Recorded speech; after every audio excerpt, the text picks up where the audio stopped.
Hi, I'm John Becker. I'm the Madison County Board Chairman, and I'm here to talk to you about our July 14th, 2020 board meeting. I know we haven't done too many of these lately, but we're going to start getting back into our routine to talk about these. First, we started out our meeting with our veterans, with Ron Raymer, our Veterans Director. He brought in Honor Flight from New York State. They gave us an overview of what they do. Honor Flight in Syracuse, how folks can help, logistics of different missions that they fly. They take World War II, Korean veterans, Vietnam, Iwo Jima, Air Force, Navy, memorials. They take all these folks, all of our veterans down and their families to Washington, D.C. to visit all of their memorials.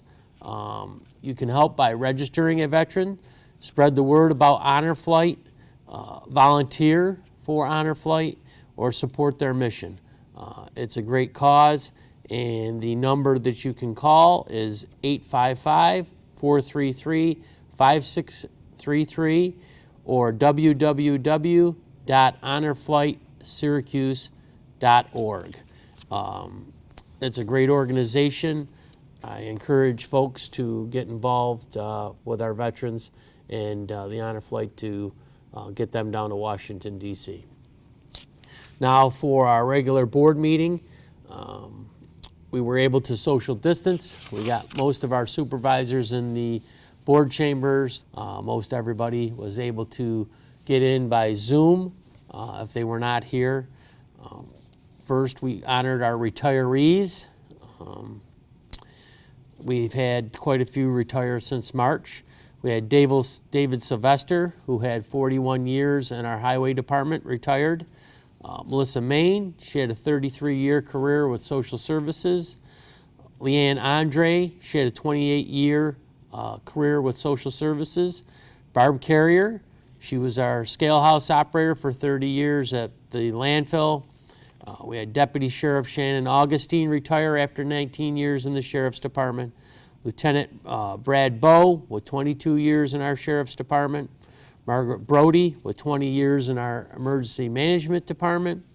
Diane Masker with 15 years with our Sheriff's Office. Kevin Orr with 15 years at our County Clerk's Office. And Thomas Jury with 10 years as a correction officer with the Madison County Sheriff's Office. I want to thank all of them for their dedicated service to Madison County and thank all their families for letting them work here in Madison County and be a part of our county family. All of those folks that have retired, the total years of service that retired yesterday was 233 years of service here in Madison County. Also, the board approved modifications to the 2020 budget.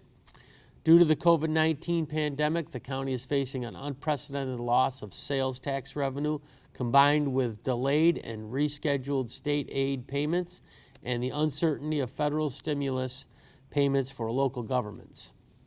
Our county departments reviewed their budgets and provided an initial list of one-time cuts to help offset our losses.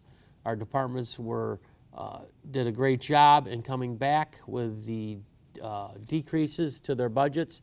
They kicked in almost $1.1 million that we've cut from the budget this year for projects and other things that we didn't need to do.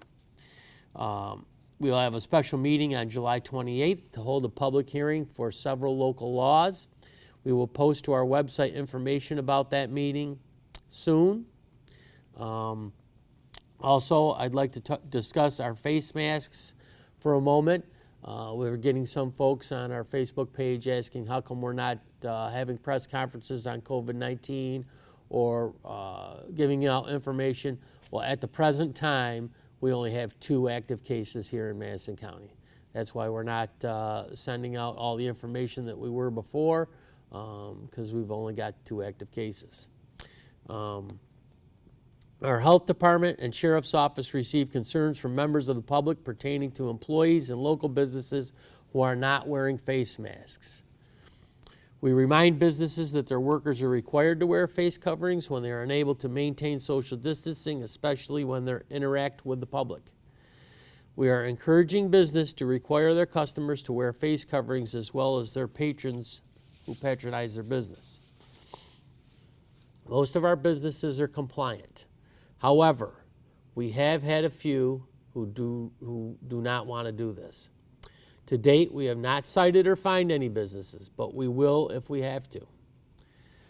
Yesterday, the board decided that the 3-strike rule would be in effect, and our public health department would enforce it, and they'll go on a case-by-case basis as they see fit.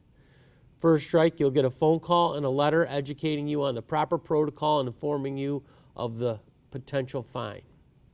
Second strike, you will receive a visit by a county official. It may be the sheriff, it may be the public health department. The third strike, we hope that it does not get to this. We don't want to do this. You are fined. According to the executive order by our governor, our businesses can be fined up to $2,000. The governor has made the local governments enforce this executive order. We are trying to work with our businesses. We know they have been through a lot lately, but we have to work together. So please make sure everyone is wearing their face covering. Monday, we closed Delphi Falls. We decided to close Delphi Falls County Park until at least Monday, July 20th. But if we have to, we will extend that time frame. This is not a decision that we made or took very lightly. Over the past few weeks, we have received numerous calls or personally witnessed people not following the rules of the park. Today, I was sent pictures of kids jumping off the falls into the water. Individuals have been swimming even though it is clearly posted that you cannot swim there. The county's been very gracious and very lenient on people that are just wading in the water, kids that are in the shallow part of the water just to cool off. But the stupidity of some that are jumping off the falls into the water will ruin it for everybody. People are not picking up their garbage. All of our county parks have a carry-in, carry-out policy. If you see the garbage can overflowing, our maintenance staff is trying to keep up. Take your garbage with you. We even see garbage in the water. Individuals have been smoking and consuming alcohol at the park, which is prohibited. When individuals were addressed about their behavior by others, many have been dismissive or confrontational. Delphi Falls is a gift to us by Harold Jones, him and his wife. This gift was $750,000 to the taxpayers of this county, and we will be good stewards of it. We ask that everyone be respectful and personally responsible when they visit the park or any park in our state. Keep nature the way it is so we can all enjoy this beauty. We are looking at ways to monitor the park further, but we are also hoping it does not come to that. If we all take some personal responsibility, we can all enjoy the falls. And I'd encourage folks that once the park opens back up, if you see somebody that's doing something like jumping off the falls like an idiot, please call 911 and we'll get a sheriff down there to take care of things as soon as we can. As you can see, our COVID-19 protocols and what we're doing here in Madison County is working. We're down to 2 cases. A couple of days we were at 0. That's working very well. We're starting to get back on track as far as the Board of Supervisors goes with our meetings and regular functions of business here in the county. We're still waiting on New York State for DMV to say when they can open. And the schools, of course, they have their hands full. We're working closely with the schools and the public health department on all of their plans. So hopefully we can get everybody back to school and back safely. So until our next meeting, thank you and have a good rest of July.